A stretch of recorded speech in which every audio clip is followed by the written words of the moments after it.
అందరికీ నమస్కారం.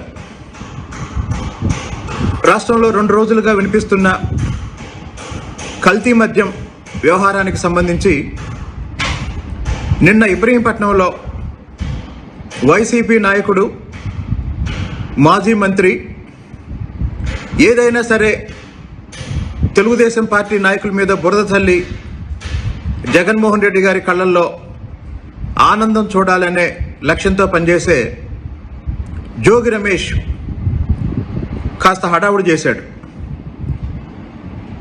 జోగి రమేష్ హడావుడి సారాంశం ఏంటంటే,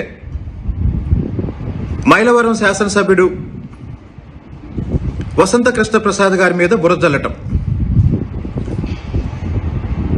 వసంత కృష్ణ ప్రసాద్ గారిని నేను గత 15 నెలలుగా చాలా దగ్గరగా అబ్జర్వ్ చేస్తున్నాను. ఈ 15 నెలల్లో 4 సార్లు శాసనసభ సమావేశాలు జరిగాయి. ప్రతిసారి శాసనసభ సమావేశాల్లో చాలామంది మంత్రులు, సీనియర్ నాయకులు, అనేక సార్లు గెలిచిన వాళ్ళు ఎలా పనిచేస్తున్నారు, ఎలా మాట్లాడుతున్నారు, పరిపాలనకు సంబంధించి, రాజకీయాలకు సంబంధించి లేదా వ్యక్తిగతంగా కూడా వాళ్ళు ఎలా ఉంటారని నేను అందరినీ గమనిస్తూ ఉంటాను. 3వ శాసనసభ సమావేశాలు జరిగేటప్పుడు దాదాపు ఒక 3 నెలల క్రితం నేను వసంత కృష్ణ ప్రసాద్ గారి దగ్గరికి వెళ్ళి, అన్న, నేను చాలా మందిని గమనించాను, మీరు నియోజకవర్గంలో సమస్యల్ని శాసనసభ వేదికగా ప్రస్తావించడంలో నేను మీ నుండి చాలా నేర్చుకున్నాను, చాలా స్ఫూర్తి పొందాను అని నేనే స్వయంగా వెళ్ళి చెప్పడం జరిగింది.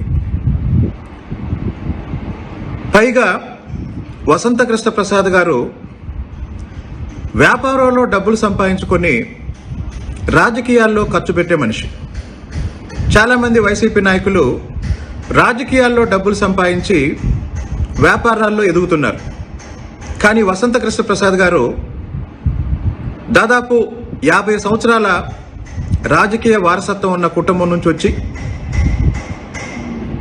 వ్యాపారంలో అనేక దశాబ్దాలుగా కష్టపడి సంపాదించి ఉన్నత స్థానానికి ఎదిగి ఇప్పుడు 2వసారి మైలవరం నియోజకవర్గం నుండి ప్రజల సంపూర్ణ మద్దతుతో పార్టీలకు అతీతంగా ప్రజల నాయన్ని అభిమానించడం వల్ల, ప్రేమించడం వల్ల ఈరోజు ఆయన 2వసారి కూడా శాసనసభ్యునిగా ఎన్నికై అద్భుతంగా పనిచేస్తున్నారు.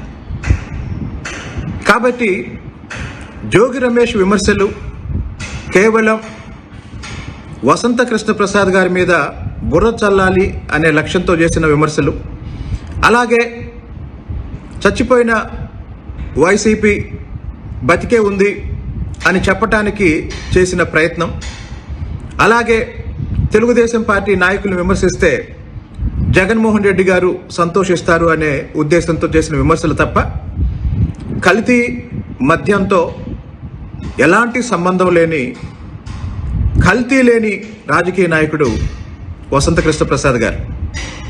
అలాంటి నాయకుడు ఈ సమాజానికి చాలా అవసరం.